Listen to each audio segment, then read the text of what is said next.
اور میرا دعویٰ یہ ہے کہ ایک انقلابی عمل کے لیے اگر کوئی سورس ہے کہیں سے اگر آپ کو مل سکتا ہے تو وہ صرف اور صرف سیرت محمدی ہے صلی اللہ علیہ وسلم. اس کو چھوڑ کر یہ الیکشن کے راستے پہ آ جانا، کبھی سوچیں کبھی حضور الیکشن کے ذریعے سے عرب میں کامیاب ہو سکتے تھے، یا صرف وعظ و نصیحت کے ذریعے سے کامیاب ہو سکتے تھے. صرف وعظ و نصیحت آج ایک بہت بڑی تحریک ہے جو یہ کہتی ہے. اگر اس سے کامیابی ہو سکتی تو محمد کبھی ہاتھ میں تلوار لیتے صلی اللہ علیہ وسلم.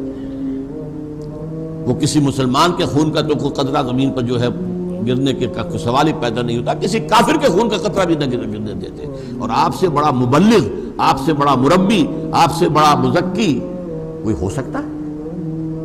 لیکن نہیں، نظام نہیں بدلتا. مرد نانا پر کلام نرم و نازک بے اثر، پھول کی پتی سے کٹ سکتا ہے ہیرے کا جگر. دعوت و تبلیغ سے سلیم الفطرت لوگ کھنچ کر آ جائیں گے. غلط نظام کے ساتھ جن کے ویسٹڈ انٹرسٹ ہیں وہ کبھی سنیں گے؟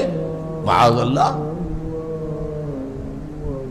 جاگیردارانہ نظام کے خلاف بات کر کے تو دیکھیے. صورتحال یہ ہے. اس لیے انتخابات کے ذریعے سے اور محض دعوت و تبلیغ کے ذریعے سے یہ کام نہیں ہو سکتا. ہاں، دعوت و تبلیغ سے انفرادی اصلاح بہت سے لوگوں کی ہو جائے گی، وہ مذہب پر زیادہ کاربند ہو جائیں گے. پہلے شیو کر رہے تھے، اب داڑھی رکھ لیں گے. پہلے ان کی شام سینما میں یا کہیں اور کلبوں میں بسر ہوتی تھی، اب وہ کہیں مسجدوں کے اندر، کہیں کسی اپنے حلقہ دعوت اور تبلیغ میں صرف ہوں گی. یہ انفرادی زندگیوں میں تبدیلی آئی ہے، اس کا انکار کرنا تو غلط ہے. لیکن نظام نہیں بدلتا جب تک کہ ایک انقلابی تحریک نہ ہو اور اس کا نقشہ جو ہے وہ حضور کی سیرت سے اخذ نہ کیا جائے. چنانچہ اس کو بھی ایک اہم قول ہے امام مالک رحمۃ اللہ علیہ کا، لن يصلح آخر هذه الامہ الا بما صلح به اولها. اس امت کے آخری حصے کی اصلاح نہیں ہو سکے گی مگر صرف اسی طریقے سے جس سے کہ پہلے حصے کی اصلاح ہوئی تھی. یہ آخری اور پہلی کی بات جو ہے وہ ایک اور حدیث کے حوالے سے سن لیجئے. میں پورا متن یاد ہے مجھے، میں سنا سکتا ہوں لیکن وقت کی کمی ہے. حضور نے اپنے دور سے لے کر قیامت تک 5 ادوار گنائے ہیں. یہ نعمان ابن بشیر رضی اللہ تعالی عنہ کی روایت ہے اور مسند احمد ابن حنبل میں. پہلا دور نبوت، حضور موجود تھے، فرمایا میں رہوں گا موجود جب تک اللہ چاہے گا، پھر اللہ مجھے اٹھا لے گا. دور نبوت ختم ہو جائے گا. پھر خلافت علی منہاج النبوہ، وہ جو میں نے کہا 30 برس تک خلافت، وہ عین نبوت کے نقش قدم پر، عین مین وہی نقشہ، کوئی اس میں بال برابر فرق نہیں. پھر تیسرا آئے گا ملوکیت، ملکن عاضن، ظالم بادشاہ. یہ بنو امیہ کے بادشاہ جن کے زمانے میں آپ کو معلوم ہے حضرت حسین کتنے بڑے اپنے عزیزوں کے ساتھ جو ہے شہید کیے گئے اور سینکڑوں تابعی شہید کیے گئے. واقعہ ہررا ہوا ہے، 3 دن کے لیے مدینے کو تخت و تاراج کیا گیا ہے. یہ سب کیا ہوا ہے؟ کہنے کو تو وہ خلفاء تھے، خلفاء بنو امیہ بادشاہ تھے. ملکن عاضن، کاٹ کھانے والی ملوکیت. پھر فرمایا چوتھا ملکن جبرین، پھر غلامی والی ملوکیت آئے گی. عجیب ہے، ایک دور وہ آ گیا کہ اب ہماری حکمران تھی ملکہ وکٹوریہ. پہلے چلیں مغل تھے یا خلجی تھے یا لودھی تھے یا سادات تھے یا غلامان تھے، یہ مسلمان تو تھے نا. اور ان کے زمانے میں جیسا کہ میں بتا چکا ہوں قانون تو مسلمانوں کا نافذ تھا.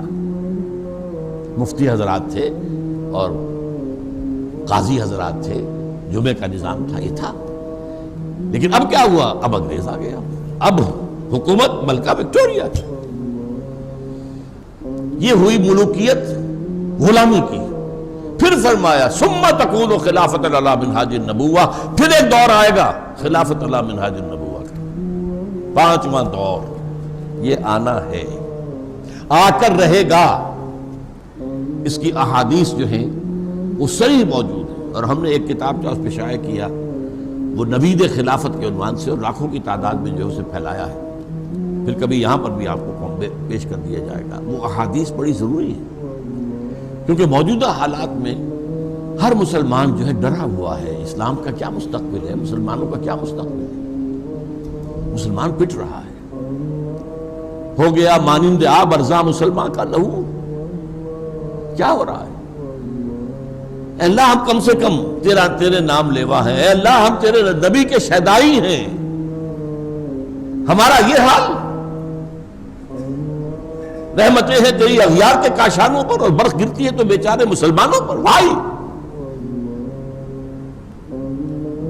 کیا عیسائی مسلمان ہیں؟ یہ کیوں ہو رہا ہے؟ یہ میں نے جیسا کہ عرض کیا تھا، یہ اللہ کا عذاب ہے۔ تم نے ہمارا دین قائم نہیں کیا، ان اقیم الدین، ہم نے تو تمہارے اوپر لازم کیا ہمارے دین کو قائم کرو۔ ہاں مذہب میں اختلاف ہو جائے کوئی حرج نہیں ہے، ہاتھ یہاں بات کے نماز پڑھ لو کوئی حرج نہیں، ہاتھ کھول کے نماز پڑھ لو مالکیوں کی طرح کوئی حرج نہیں، کیا فرق پڑ جائے گا؟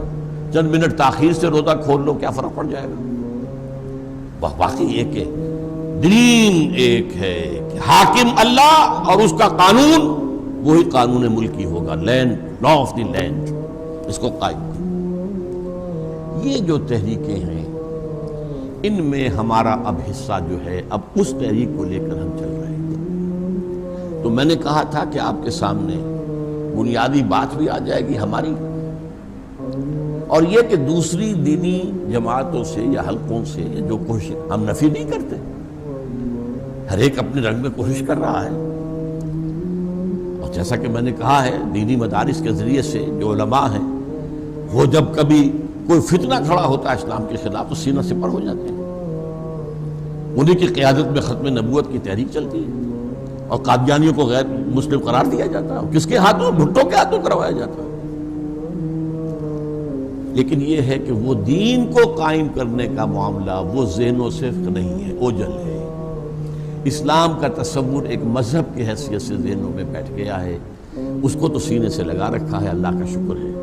اور یہ بھی علماء کرام کا پاک و ہند کے مسلمانوں پر بہت بڑا احسان ہے کہ مذہب کا وہ سٹرکچر انٹیکٹ رہا، مسجدیں بنتی رہیں، آباد ہوتی رہیں، علماء ملتے رہے، ورنہ آپ کو بہت معلوم ہے بہت سے مسلمان ممالکوں میں صفائی ہو گئی بھی، تو کولونیل رول کے اندر آ کر وہ حالات جو ہے بالکل بدل گئے۔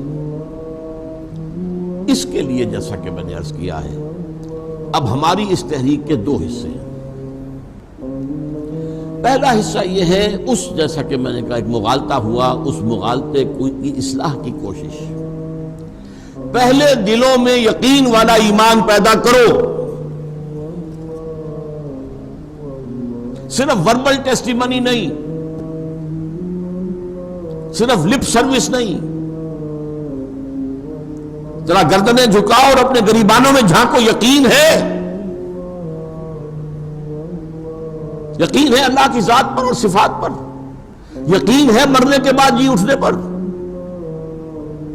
یقین ہے حساب کتاب پر، یقین ہے آخرت کی زندگی پر، یقین ہے شریعت کے اوپر۔ وہ اگر یقین نہیں ہے پھر وہ کام نہیں ہو سکتا جو حضور نے کیا تھا۔ کوئی اچھا کام ہو سکتا ہے، نیک کام ہو سکتا ہے، پھر وہی کہوں گا مذہبی اعتبار سے کوئی بہتری آ سکتی ہے، کچھ چیزیں آ جائیں گی، لیکن دین کو قائم کرنے کے لیے ایسے لوگوں کی ضرورت ہے جن کے اندر یقین والا ایمان پیدا ہو چکا ہو، اور اس کا منبع اور سرچشمہ صرف اور صرف اور صرف قرآن، قرآن کے ذریعے سے وہ یقین پیدا کیا ہے۔ اتر کر حرا سے سوئے قوم آیا اور ایک نسخہ کیمیا ساتھ لایا۔ هو الذی ينزل علی عبدہ آیات بینات لیخرجکم من الظلمات الی النور، وہی تو ہے اللہ جس نے اپنے بندے کے اوپر آیات بینات نازل کی ہے تاکہ ان کے ذریعے سے تمہیں اندھیروں سے نکال کر روشنی میں لے آئے، شرک کے اندھیرے، الحاد کے اندھیرے، ان تمام اندھیروں سے نکال کر میٹیریلزم ہے اور دوسرے ازم ہیں، ان سب سے لاجیکل پازیٹیوزم ہے، ڈاروینزم ہے، مارکسزم ہے، ان سب اندھیروں سے نکال کر اور ایمان کی روشنی میں لانے والی چیز اللہ کی کتاب. لیکن وہ کب؟ صرف تلاوت کرنے سے نہیں ہوگا. صرف تلاوت کریں گے تو ثواب تو ہو جائے گا، ثواب ملے گا. آپ نے وقت نکالا ہے، آپ بیٹھے ہیں قرآن پڑھ رہے ہیں، یہی وقت آپ کسی اپنی دنیاوی جو ہے کام میں لگا سکتے تھے، آپ نے لگایا تو ایک اجرت تو ملے گی، اجر تو ملے گا. اس سے ایمان پیدا نہیں ہوگا. ایمان پیدا ہوگا قرآن کو اپنی آنکھ سے اس کی زبان میں پڑھ کر. اپنی آنکھ سے پڑھنے کا مطلب کیا ہے؟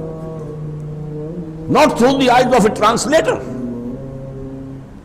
آپ نے قرآن کا ترجمہ پڑھا، یہ آج پڑھ لی، پھر ترجمہ دیکھ رہے ہیں، تو ترجمہ کس نے کیا؟ مترجم نے کیا. For you it's a second hand knowledge. اور ترجموں میں پھر اختلافات بھی ہیں. قرآن کو اس کی زبان میں سمجھا جائے اور اپنی آنکھ سے پڑھا جائے تو قرآن دل میں یقین پیدا کرتا. یہ وجہ ہے جو میں نے اپنی زندگی کا اکثر و بیشتر حصہ اس کام میں لگایا. قرآن خاص طور پر پڑھے لکھے لوگوں کو دعوت دینا، قرآن پڑھو، عربی سیکھو. ابھی آپ کے سامنے رپورٹ آئی، ناظرہ قرآن پڑھانے کے تو ہمارے بے شمار مدارس ہیں، حفظ کے مدارس ہیں، لیکن ان حفاظ میں سے 90% کو پتہ ہی نہیں چلتا ہم نے کیا پڑھا ہے. نہ تراویح میں کھڑے ہوئے لوگ جو پیچھے ہوتے ہیں انہیں پتہ چلتا ہے کہ ہم نے کیا سنا. تو ٹھیک ہے، ثواب تو ملے گا. تراویح میں آپ نے گھنٹہ لگایا، سوا گھنٹہ لگایا، آپ نے محنت کی ہے، 20 رکعتیں پڑھی، ثواب تو ملے گا. لیکن اس کا وہ افادہ جو قرآن سے ہونا چاہیے کہ قرآن آپ کے اندر آگ پیدا کر دے، وہ جذبہ پیدا کر دے کہ ان صلاتی و نسکی و محیای و مماتی للہ رب العالمین، میری نماز اور میری قربانی اور میری زندگی اور میری موت سب اللہ کے لیے.